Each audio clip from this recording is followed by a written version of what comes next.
Thank you for joining us on TRP Live, a program created by the Reclamation Project. The folks who believe in no soul left behind.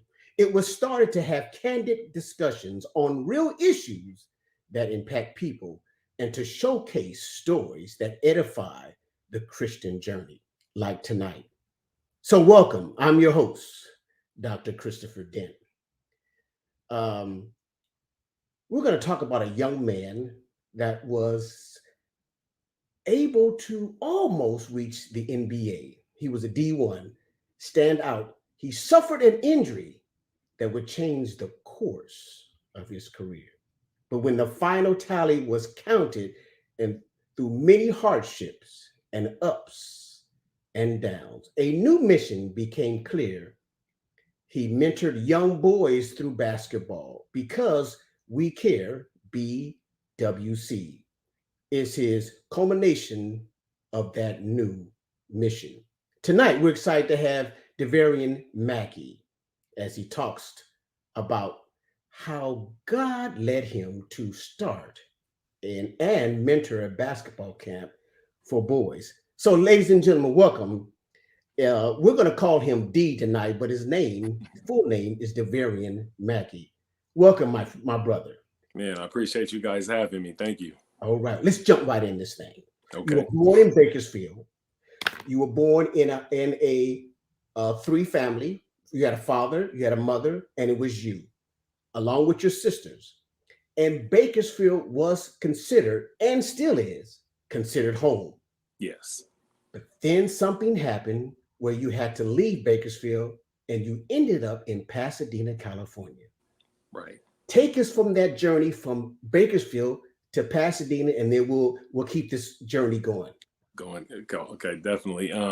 Yeah, so I was born in Bakersfield, California. I was you know, just a regular kid trying to figure things out. My parents ended up divorcing when I was 3 years old. So my mom ended up shifting me and my sisters to Pasadena. So going to Pasadena, that's where I started the school district out Mhm, there in the city. I've been there since really like almost first grade all the way till present. So mhm. That's good. That's good. Now, one thing that I like about your story that I want to emphasize that your mother, along with your father, but primarily your mother, believed in education. yes. And you had an opportunity to choose, but your mother said no, she's going to pick the your educational journey. And thank God that you follow suit in that. Tell us what happened and what school you went to and how did you arrive at that school? Okay, so in the fifth grade, that's when I started making friends and Mhm. I started basketball. That's when I met basketball at recess in the fifth grade.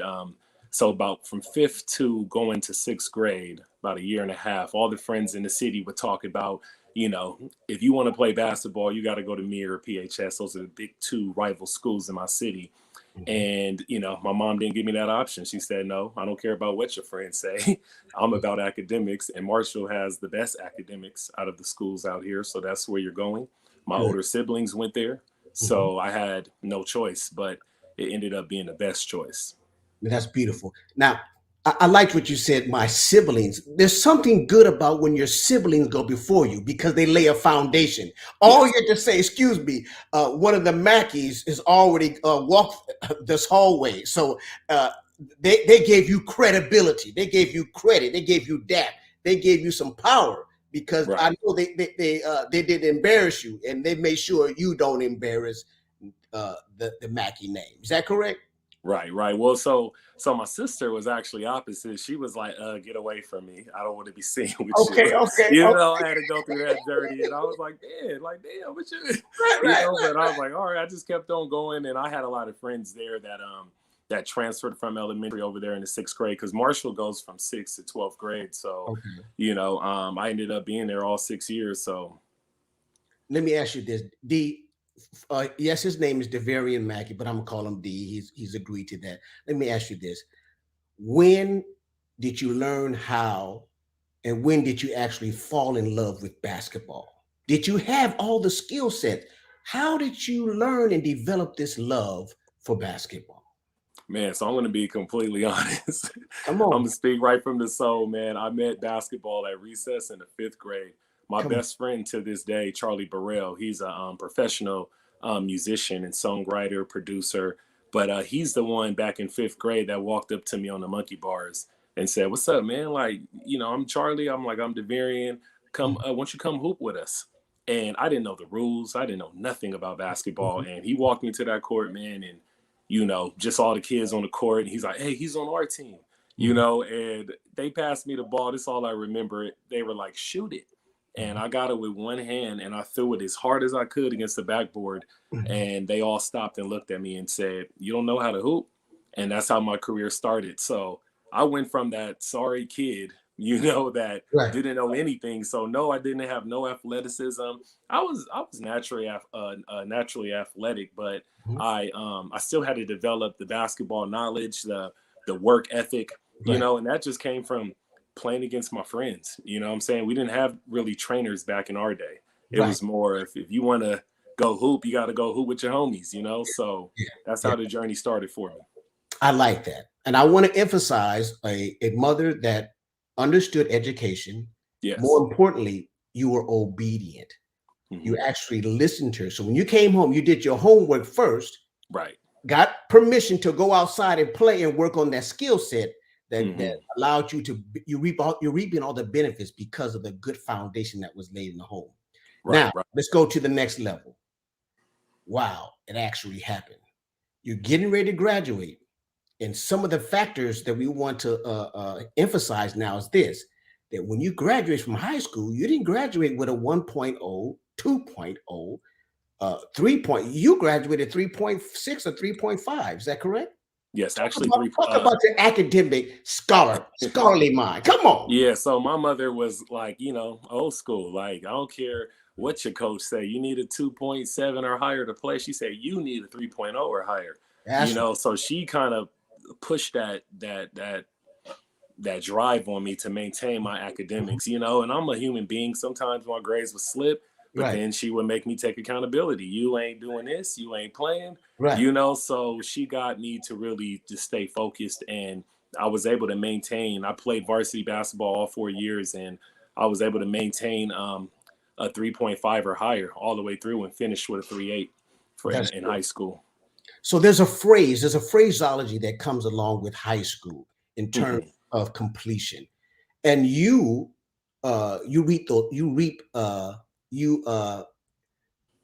met all the standards and the qualifications. And that was Yes. you're all the way around, meaning that your grades were high, you were the vice president of your class, your senior class, and then you became the president of your class, and you were high on your basketball IQ. So when you left high school, you were at the pinnacle of an all-around person in terms of accomplishment. They Yes. didn't see you on paper as an African American male.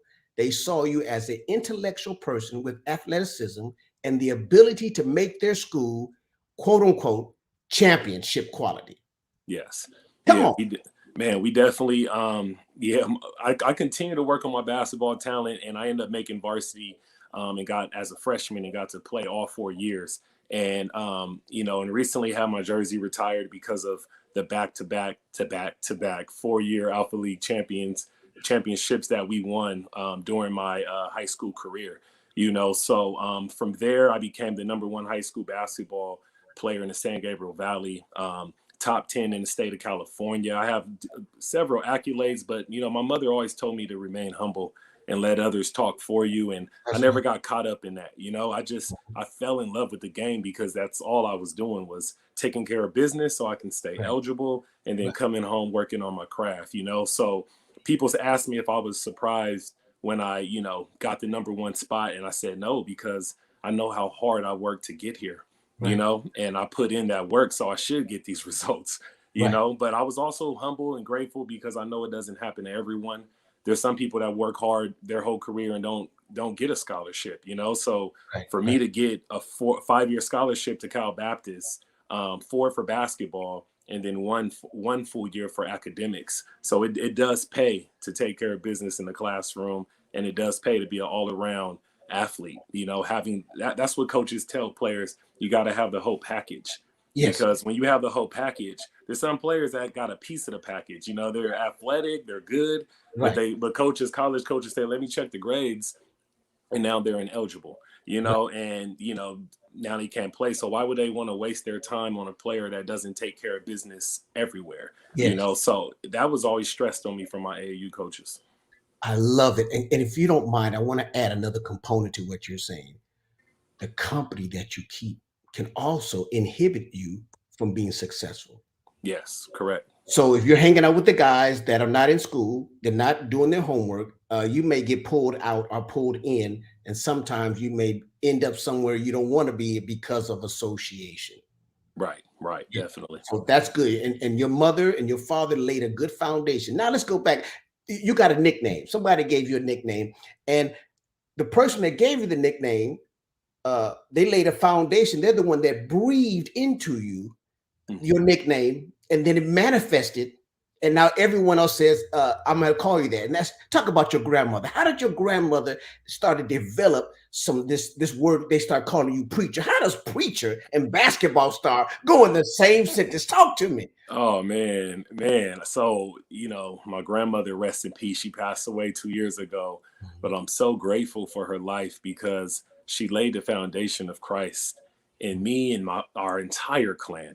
And she always told me since I was a little boy to always put God first. And even when I really didn't understand the word, and most of us kids, we're forced to just get dressed, you going to church, you ain't got no choice. Exactly. Like You ain't got can't no choice. complain, nothing. So I remember sitting in church sometimes and just not even understanding what the pastor was talking about. I'd be dead honest, but Right, right. just being in the spirit, definitely did something because it kept me connected to God to this day. Right. And Christ is in me. I feel the Holy Spirit. I seek his word on a daily. But my grandmother, back to her, she always told me, like, baby, you're gonna preach one day. And I told her, I said, Grandma, I can't preach. I be cussing too much. Right. And Right. she was like, baby, God has unconditional love on everyone. And, That's right. Yeah. but now I realize that now that I'm 39, I've been preaching all through my basketball career to my friends and just, staff and coaches and just the life talks, about how good God is and all the testimonies and experiences that I've personally been through in my life to where God showed up, Right. and made a way for me when I didn't even deserve a way, Right. So yeah, man, I'm definitely grateful for that woman, and I know she's home with the Lord right now, Right. so. Right. Right. And she's saying this to you. Well done, Oh man, yeah. grandson. Well done. Okay, now let's move. We laid the foundation. Now you just finished college. You got a 5-year degree, and now we're getting ready to go overseas. Tell us that transition from your parents coming to support you and your family. You get a diploma in your hand. You are almost like Peter or Paul, one of them guys walking on water. You were just walking on water until you landed. Take us when you landed in wherever you went, and take us from that experience. Then let's come back to California. Yeah, so after my journey at APU, I went overseas to Romania, and actually, I still have a year of eligibility that I lost because I played three. I played 3 years, and my last year I went overseas. So of course, I wasn't able to play that final year coming back. So I came back from Romania. I was out there for about 6 months, Mhm. played over there. Such a humbling experience because when you leave the United States and you go to another country that's second or third world, I took all these nice clothes out there trying to look clean and smooth, and Yeah. everyone is struggling around me, Mhm. and I was so humbled, Mhm. and just kind of like, man, we complain about so much out here, Mhm. but when you go to a place like that, I was there to hoop and just play basketball, Right. Right. and help him, make my bread and get back, but Exactly.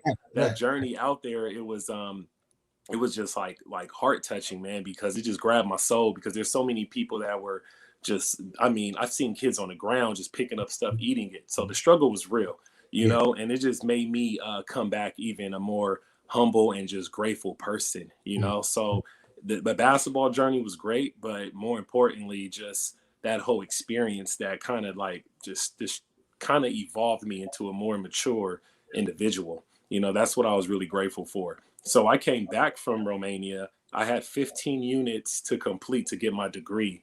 And the reason why I came back, I tore my cartilage in my right knee. Went up for a dunk, came down, tore it, and flew back and had surgery.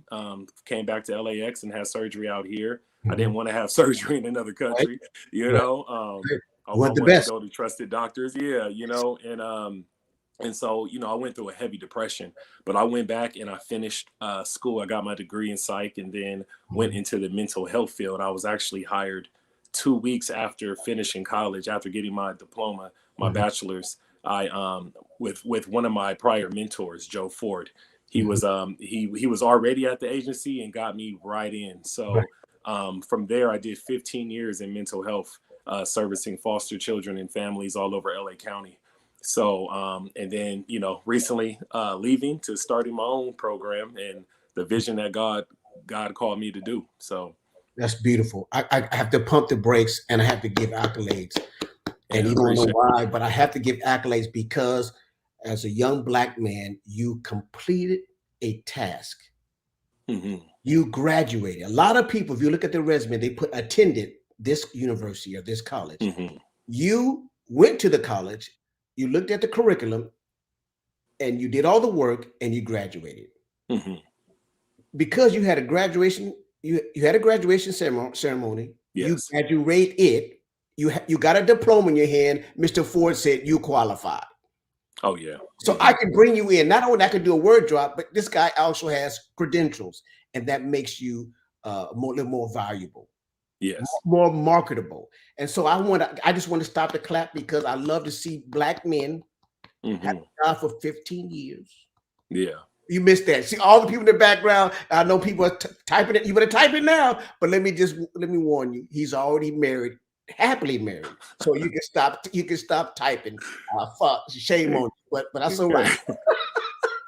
I had to throw that. Yeah. Let me just add. During my college journey, I had my daughter my freshman year, and you talk about.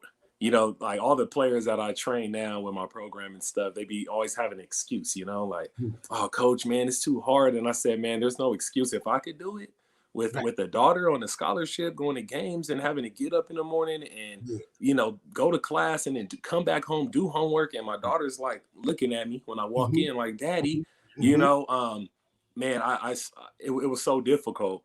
But if I didn't have God, man, I just kept leaning towards the power source to help me through it. And, my family supported as well. My mother, she cussed me out and then she called me back and said, just don't quit. We're going to support you. But, I was the first one to go to college and get my degree, man. So it was big. And a lot of my younger cousins after me have kind of modeled that same journey and finished as well. So, yeah. And you wonder where you got your cursing from. Come on. Oh, I know, right? Yeah. She denies it to this day. I wasn't cussing at you. Right. Stop making me look bad, baby. But okay, watch this now. Here's the beautiful thing. Explain to us or show us or tell us how God used other people while you had your baby girl. Now it's about 1920, somewhere around there. You know her age. I don't know. I forgot. But tell us how God used other men to bless you while you were in school with your baby daughter. Yes. Well, so when I was at Cal Baptist, my freshman year, I played there. And when I had my daughter at Cal Baptist, the coach, it's a Christian college too. This is why it kind of messed me up. He condemned me and got upset with me and told me like, you make the team look bad, the university, you have a child out of wedlock, you're not married, and just judged me, and then he stopped playing me. So once he started doing that, and I had a great freshman season, I led the league in 3-point percentage. And, so when he stopped playing me, just being shady, I just told him like, you're not going to mess up my career. So I threatened him, if you don't play me the next game, I'm going to transfer to APU because I know they want me. And I got a little cocky, but I had to let him know, like, I'm not going to let you mess my career up. So he ended up not playing me.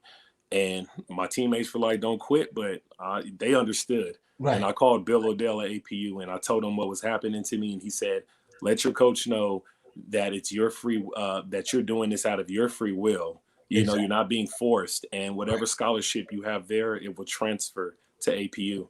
Just finish out the semester, and that's exactly what I did. And when I got to APU, back to your question about the males in my life that supported me, I Mhm. was the only player with a kid on the team in Mhm. college. You know, so Mhm. my coach's wife, uh, my coach as well, and all the staff, they all supported me, man. Just, you Mhm. know, making sure I was straight every day. And you Mhm. know, I was on scholarships, so books and every education was taken care of. But just that support and seeing that people, you know, from the bad experience I had to go into another college, and they showed me God's love and mercy, Mhm. you know, it was, that's what I really needed.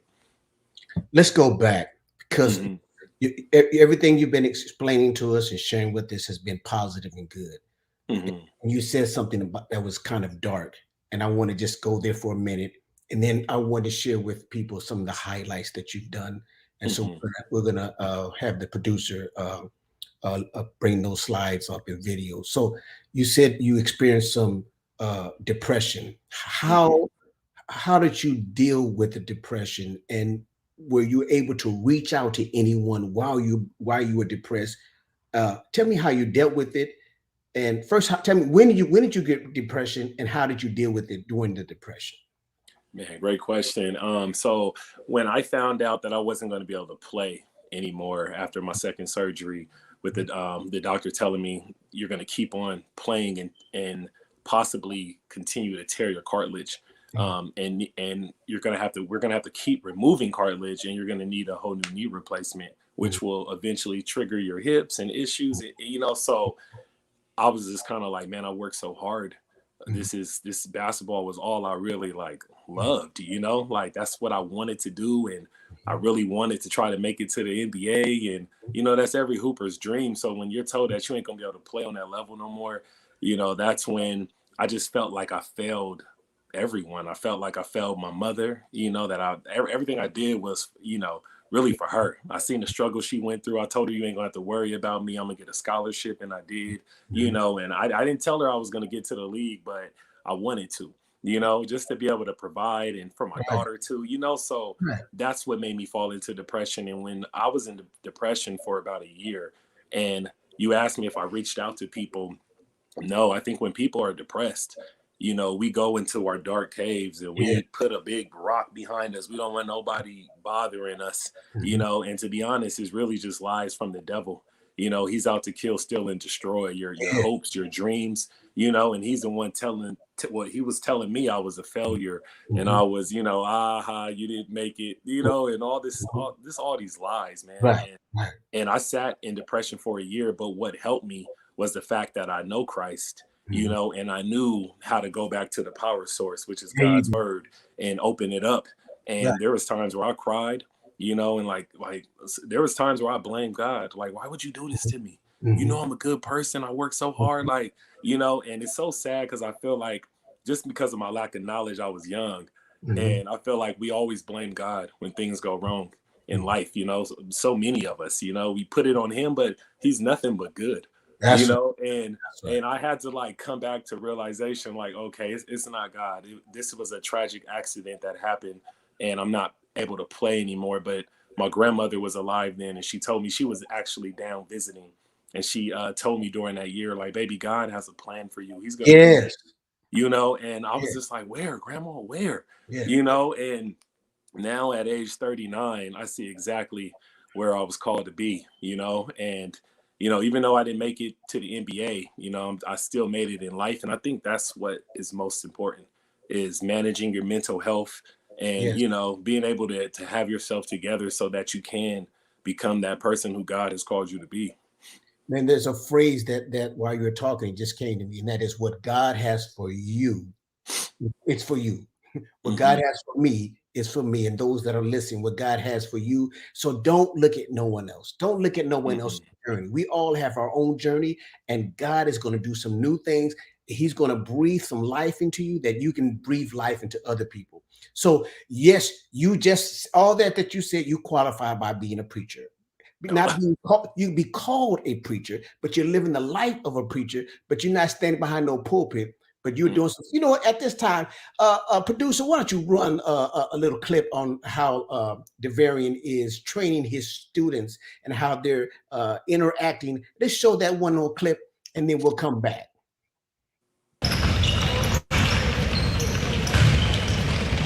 Drop. Get up. Go. Drop.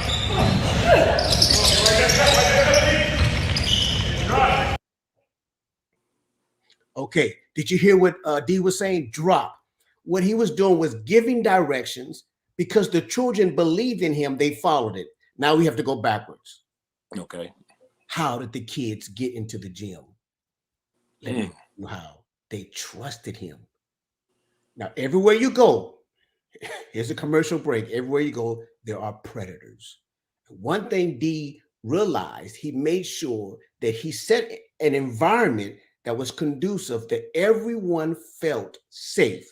So the parents could come in, they would sit in, he would allow them to sit in, and they came to a point in his workout that they said, we can just drop our kids off because we feel safe. Yes. Talk about that. Yeah, man. So when I, working in mental health 15 years, a lot of the parents really didn't even know my background unless they asked, but I think with my son, my 10-year-old DJ, little DeVerion Jr. being a part of the program I started, they're seeing him in the gym with his daddy. So, I mean, I think, and parents, there's so many trainers trying to prove themselves to parents, right? Yes, yeah, come have a kid train with me, and we see it all over social media and trying to do the nice drills. But I realize these parents don't have a basketball background. Right. They don't really care about the drills. They want their kid to develop and get better. They want to see progress, but more importantly, they want to see how your approach is with their child. Exactly. How do you talk to my child? Are you one of them coaches that just be cussing my kid out? And, so I think a lot of parents will come and just sit in, and after just one session, they'll, come up to me and, man, we loved it. Our son loves it. He wants to come back. And it just started to I started with 2 kids 5 years ago and evolved in blessing thousands of kids now, you know what I'm saying? So it's been a beautiful journey, but I think parents just really have to feel your spirit and kind of observe you. I'm a parent as well, so I'm always observing whoever my kids are around before I choose to leave them. So you're right. There is predators. It's a sick, disgusting world we live in. Yes. We all know that. The viewers watching knows that, but we have to continue to be a reflection of Christ and be that light in this dark world. To bring back hope in a sense. So I try to always show that, in everything I do. That's beautiful. Now, ingrained in your spirit is a competitiveness. And that competitiveness was transferred to your son. Talk about that one game where you set a play for your son to execute. Yeah. You didn't execute. Talk about that experience. Yeah, it's so crazy because I try to not put all that pressure on my son, and I try to catch myself too, because when you're coaching your son and you got a team, sometimes you have high expectations for yours. And one time I yelled out like, what are you doing? You're lost. And I had to catch myself because I know it hurt him because I said it loud, and you talk about anxiety, and I'm the mental health professional, but I'm human, and it was really my passion for the game of basketball, and kind of like, son, I need you to listen, but there's times where he messed up, but he's 10 years old, so I try not to put that pressure on him, and I catch myself, and I always try to come back better the next day. So now to this day, man, I give him that pregame talk, and I tell him, go out there and be creative, play your game. And, I'm proud of you. I love you regardless, so I give him that freedom. So when he's out there, he's like, I ain't got to worry about my dad screaming at me. Now, if you don't get back on defense, come on, man. What are you doing? Yeah, man. But that's beautiful. It's a beautiful journey. Yeah. All right, let's go. Next step. Let's go to the next level. You ready? Yeah. God put you on a higher platform. Now you got to meet the first Black president of the United States of America. Explain what he did for you, because after that, then you start building your own company and your own business. And so Yeah. explain that journey, and then we're going to go a little further. Then we're going to show some clippings and show how what you did after being in the presence of Hmm. superior minds, because he is and was the smartest president that ever led this country. Yes, I said it. Amen. And you can challenge me all you want to, but it's not too many presidents that wrote their scripts. He wrote all his speeches. Somebody else paid for it. Somebody to write it for him. Huh? Hello, somebody. No, definitely, man. So 10 years ago, well, it's been about 14 now. It was about 10 before I got to see Obama speak that God gave me the vision of Because We Care. He gave it to me in a dream. My friend asked me one time, he said, "Man, how does God speak to you? What you mean he spoke to you? You can't see this God. How does he speak to you?" And I told him, he speaks to you through people. Mhm. He'll have somebody say something to you that you needed to hear because you're not being receptive to hearing him. Yep. He'll speak to you through signs, and he'll speak to you through visions and dreams. And he spoke to me through that dream, that vision that I had. Mhm. And it was a building in his dream, and it said Because We Care on it. And he walked me in, and I felt his presence next to me, and I kept trying to look at him and see his face Yeah. because I wanted to see what the Lord looks like, Come on, come and on, come on. his power wouldn't allow me, like, no, stay focused Yes, because yes. I'm trying to show you something, Come on. and I kept trying, but I stayed focused. I walked in this building, to make a long story short, and it had all these different like resource rooms and so many youth walking through the hallways and Mhm. staff and faculty, and I woke up and I never forgot that dream. And I Mhm. said, why would God make that one so clear for me?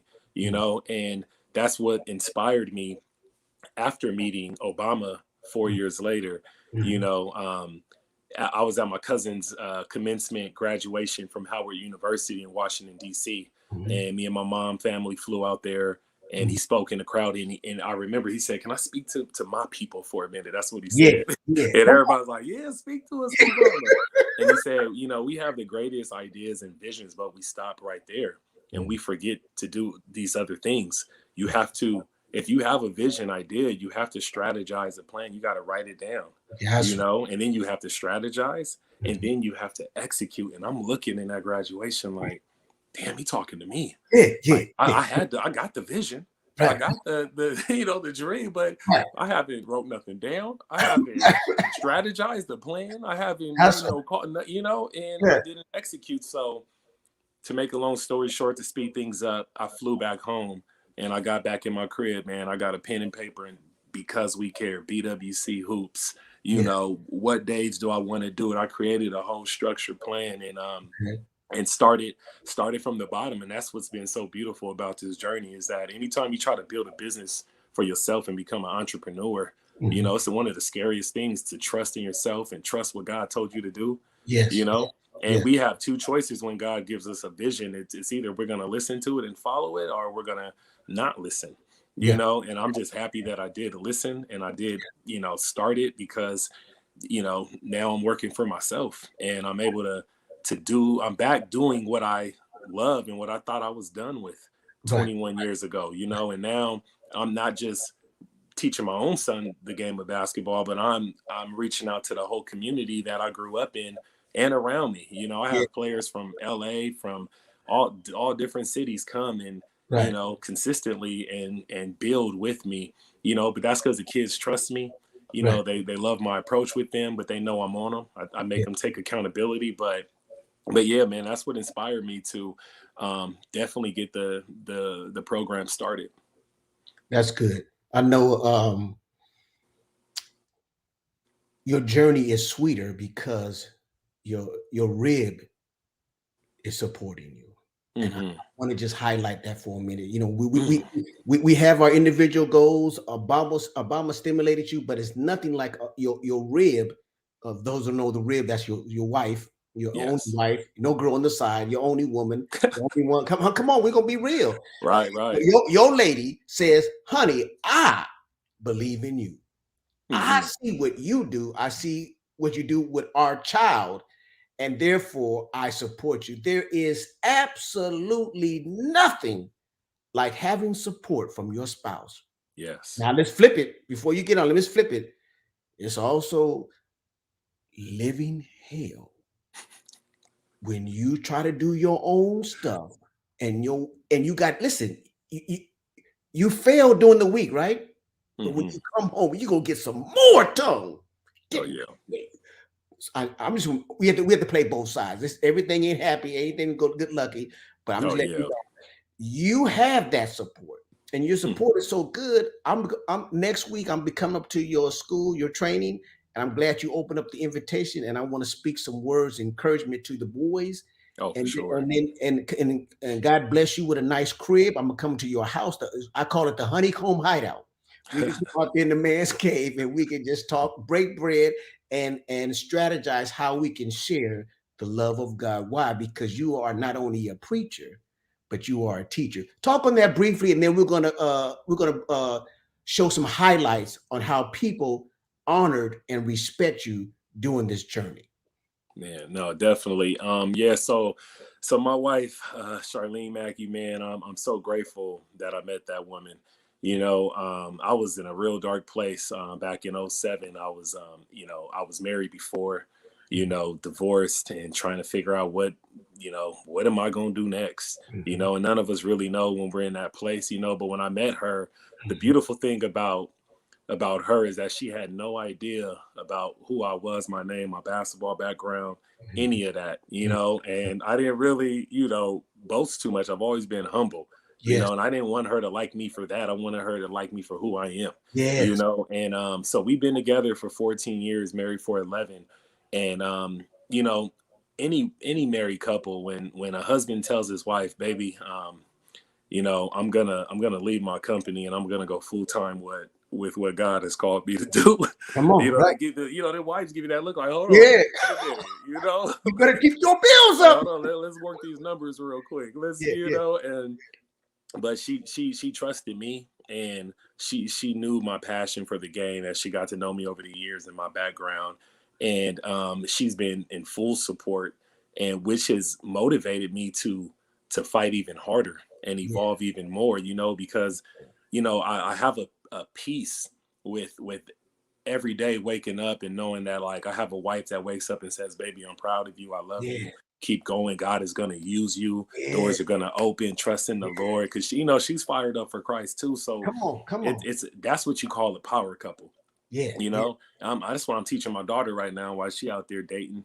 Like, you Mhm. better make sure he know the Lord, Right. because it takes two. That's right. That's Yeah. But nah, she's been in full support. She's in a whole different career. She's in the banking world and corporate, and right. so for her to see me be a entrepreneur, Mhm. and starting from the beginning. But like I said, she's been in full support, and the parents love her. She comes through. Mhm. She would get off of work, man, and come to the gym and work the door for me, collect all the payments from parents, and Come on. create all the Excels and data information, all the stuff I need for the business till this day, and that's why I'm so grateful for her, man. So it does take a team to run your own business, and she definitely is a part of that squad. You said one thing. Well, everything you said was very extremely well, but in relationship to your business, you can't have nobody mess with your money that you don't trust. And a Oh lot yeah. of people fail in that area. You have your skill set and you're doing the teaching, but just think you had a guy on the side that was collecting five and putting two in his pocket. You were like, Right. I know we have 15 guys in there. Where's the Yeah. money? Oh man, I don't know. No, but you trust your wife. And Hmm. that's another point I want to bring out. The Bible says, trust in the Lord with all your heart, but then lean not to your own understanding. In all thy ways, if you acknowledge, Right. guess what he's gonna do? He shall direct your path. So, man, Definitely. God is good. Now let's look at a clipping. Let's look at a clipping. Let's look at a couple of clippings they wrote, articles they wrote up on you, and then let's go to where they honored you for your all your accolades. Uh, I think that was last month in December. Is that correct? Yes. Okay, Yeah. let's look at Yeah. that. November. Jumping through the hoops. Oh Yes, man. sir. Go on. Go on. Say something about that. Okay. Yeah, Jumping man. through So the hoops. this right here was an article that the Star News, San Gabriel Valley Weekly, put up my senior year in high school, and this story was so powerful, man, because this is just a testimony to how God works, you know. And you know, this in this article they talked about, you know, this high school player that's so good, he's catching the eye of USC, UCLA, and all that, and but unfortunately he struggles with being able to pass the SATs. And you know, and I know, and the reason why I wanted to speak on this is because there's so many people that failed over and over at certain things in their life, and you know, they beat themselves up and they think like, oh man, it's a wrap for me. But Yeah. even with me failing, I took that SAT 8 times. Remember, I had a 3.5. I always had good grades. So Yeah. why are you struggling with the SAT? But that's because my mother, she didn't, you know, she wasn't really educated and didn't go to school. So she didn't really know about the importance of getting your kid in SAT preps early. She waited till my senior year to put me in SAT classes. Yeah. And Yeah. man, I ain't gonna lie, I was in there guessing on that test. You know, just I didn't know all them definitions, and it Right. was just I said, oh man, this is crazy. You know, so after not passing it like the 8th time, that's when all my NCAA Division I scholarship offers got taken away, like Oregon State, Portland State, USC, UCLA. They were like, go JC a year and then come, and then it will make up for your SAT score, right? Right. But in that meantime, here comes all the NAIA colleges reaching out like, oh, he's not going in the NCAA, like let's try to get him in. Right. And in NAIA, all you need is an ACT score of 17 or higher, and I passed the ACT, so I was able to still go to college, to a Division I college, Right. on a full ride, even though I failed. You know, and I always tell the kids that there's 2 types of F's in life. Come on. You're either a failure or you're a fighter. A failure will fail or mess up in something and give up and just quit. But a fighter will get that F on that test and he'll say, nah, I'm about to go back. I'm gonna study harder. Yeah. I'm gonna keep fighting until I get that goal that I'm trying to achieve. Yeah. You know, and I choose to this day to be a fighter. You know, fighting, managing my mental health, and you know, my small pockets of depression, because you know, life is good and stuff, and I got my business and got a great wife and loyal. My kids are healthy, got my home, but that doesn't mean that I won't go through nothing next week. Or, you know what I'm saying? Like tragic deaths happening, so many things that cause depression, you know? So it's about just knowing how to manage it when you do have those moments. But yeah, man. And the Christian component to add to what you said is we fall down as Christians, right? But we get back up. There's no option. Yeah. We're going to fall. And we may fall 50 right times. After this interview. We may fall right after this interview. But let me tell you, we're going to get back up. Right. Because we understand our strength is in the Lord. It's not in the falling, but it's how quickly, how quickly we get up. Right. Let's run that clip. Mr. Producer, let's run that clip on where they honored a man of God. They recognized his skill set. They know what attention that he brought on the high school. And they said, we are going to take a day out to recognize this man. Let's show that clippings. Mr. Producer.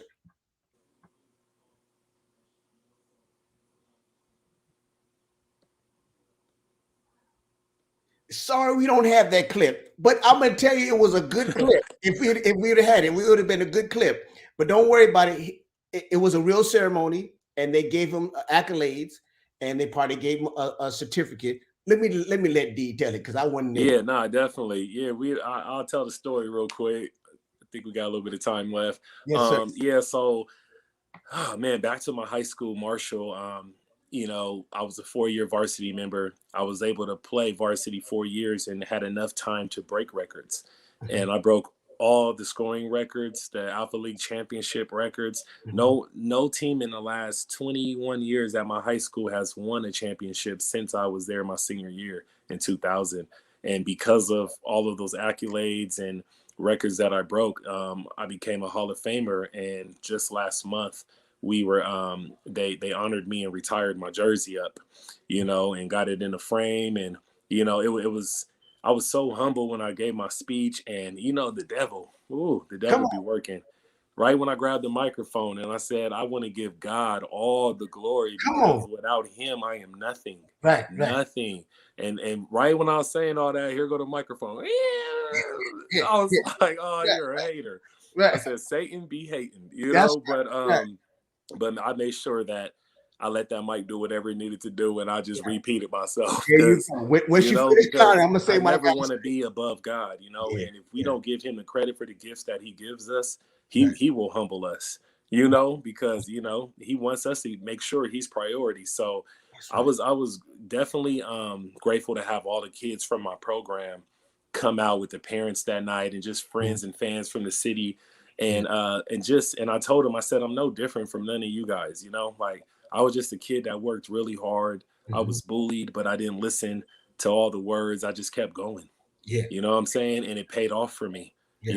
And so it was a beautiful ceremony. My son got to be right there to hold his dad's jersey up Right. Right. and Right. just have that moment.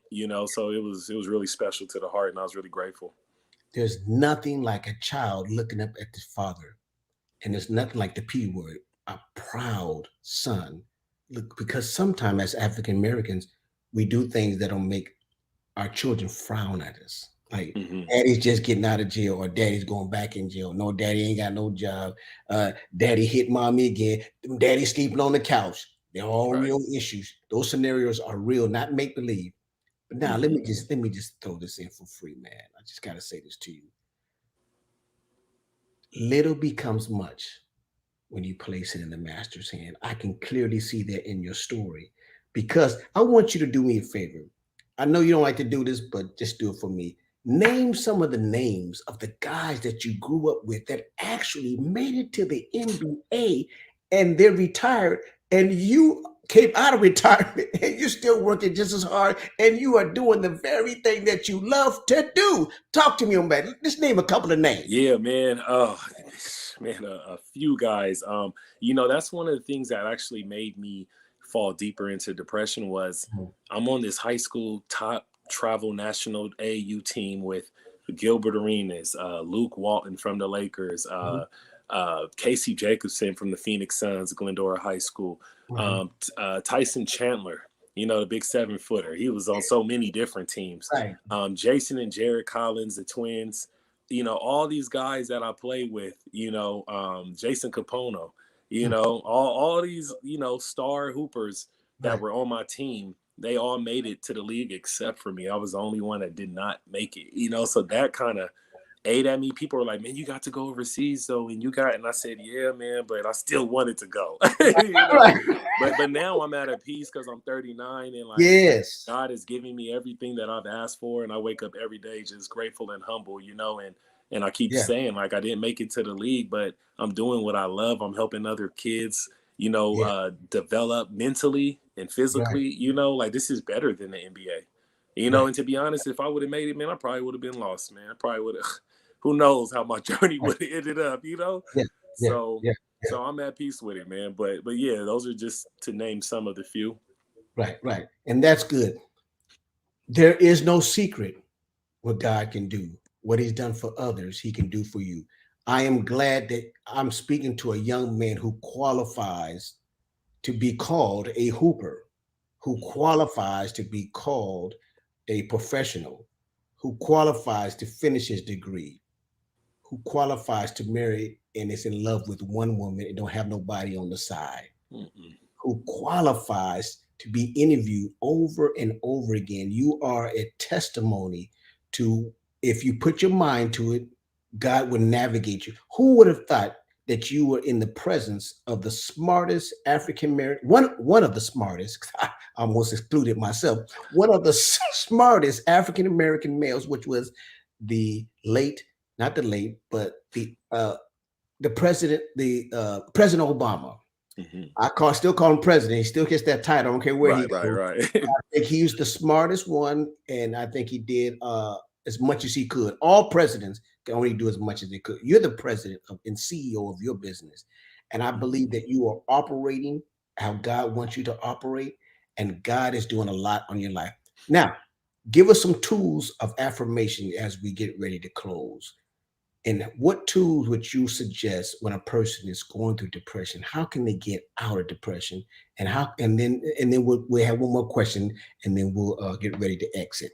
Yeah, so when people are, working in mental health 15 years, I've sat in so many trainings with clinical soups, therapists, and a whole bunch of opinions, and strategies created by men that can help, right? And seeking therapy and stuff. But I never had a therapist, to be honest. God is my therapist. He's who I go to and talk to, and when you are dark, sometimes you don't even want to talk to him, and you're just in that dark tunnel, like I said before, but you have to constantly speak positive, words to yourself and say, D, you're good. You're going to be okay.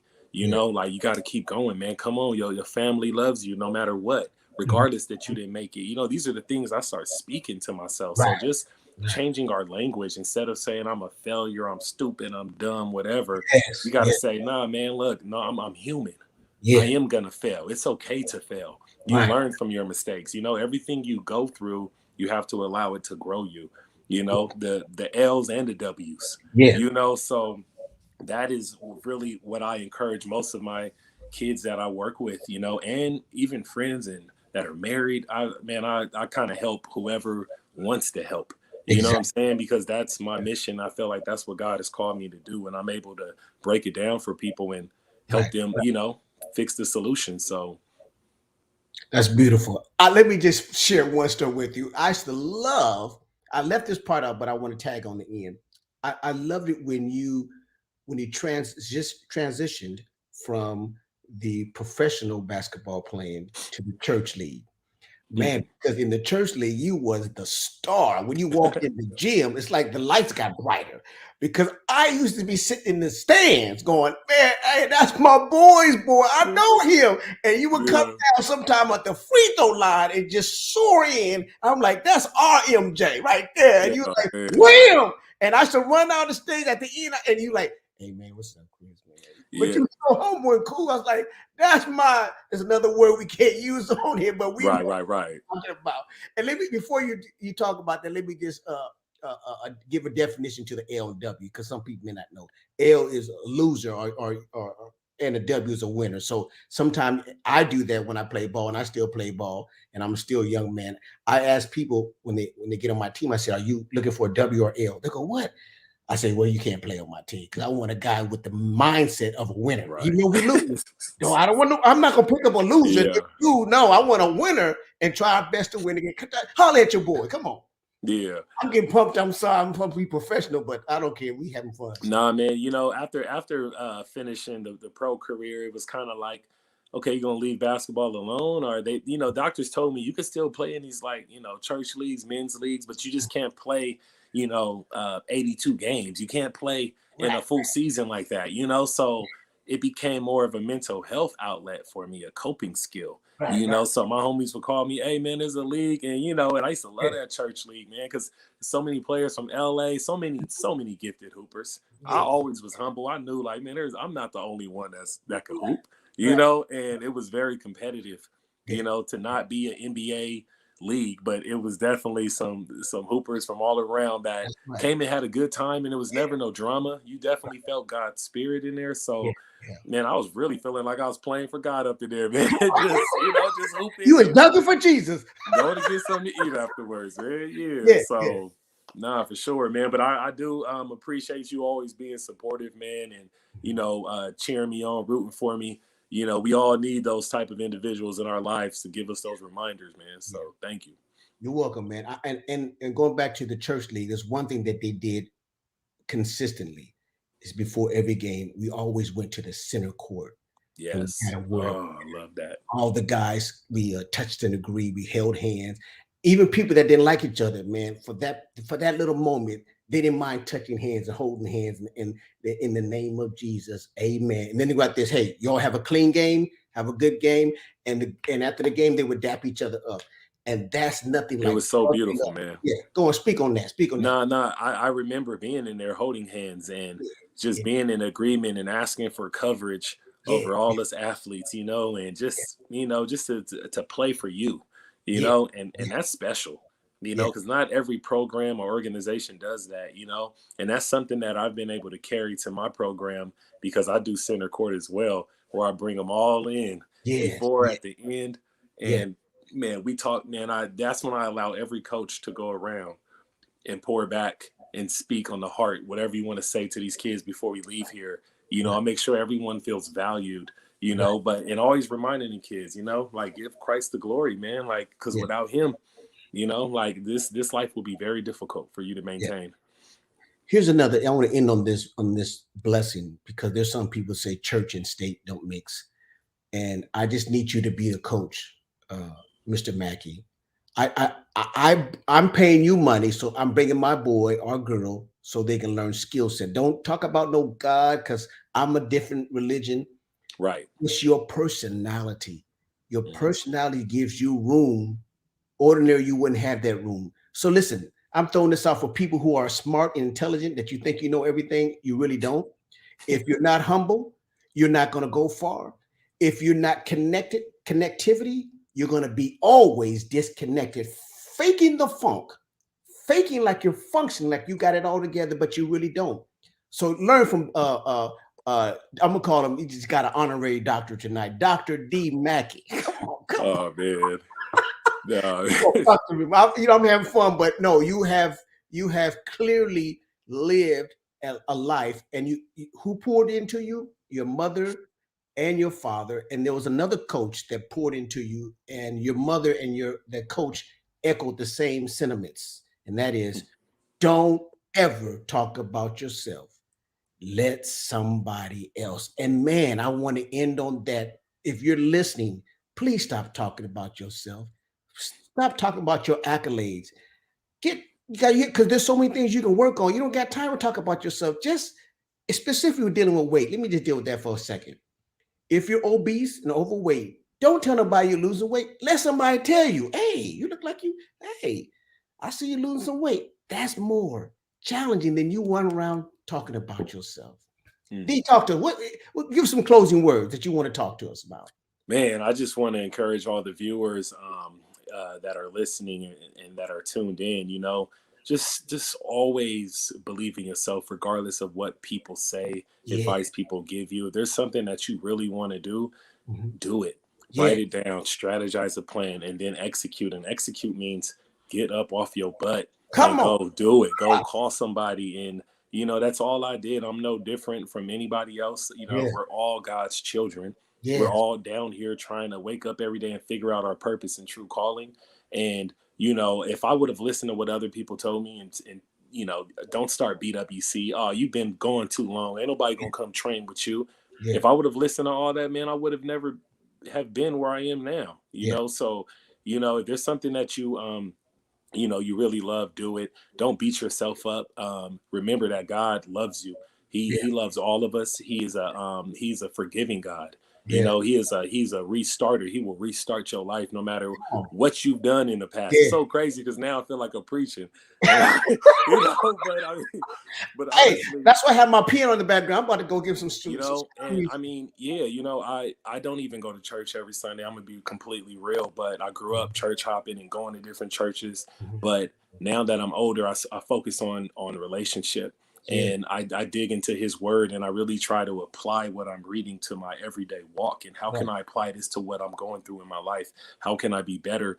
And staying connected to the power source. People are like, "How you fired up for Jesus? You ain't going to church every day." I'm going to church on my porch. There I'm you going go. to church. You know what I'm saying? We could be Yeah. anywhere and still stay connected to the Right. power source There you go. because your battery will get to 1%.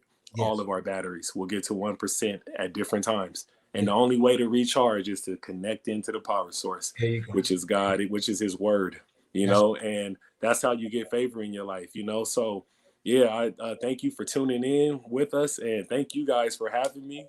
Reclamation Project, I appreciate you, you yeah. know, and yeah. Man, that's so beautiful. I just want to echo what you said, that God is the power source. Hmm. And I don't care how low your battery goes, when you connect to Him, He You'll will recharge recharge you. you. He would do it. Like the Bible says, I can do all things through Christ, Philippians 4:13. That strengthens me. I hope you've gotten strengthened tonight. I hope God has done something special for you tonight. Never feel the mess up, only fear to never try. Inspired, teach, and develop. That's what Dr. D is all about. Yes, he got his honorary doctorate degree tonight. And all we want to Thank you, say man. is, TRP, thank you for this opportunity to share a young Black man who is on a mission for God. All I can say is peace out until next time.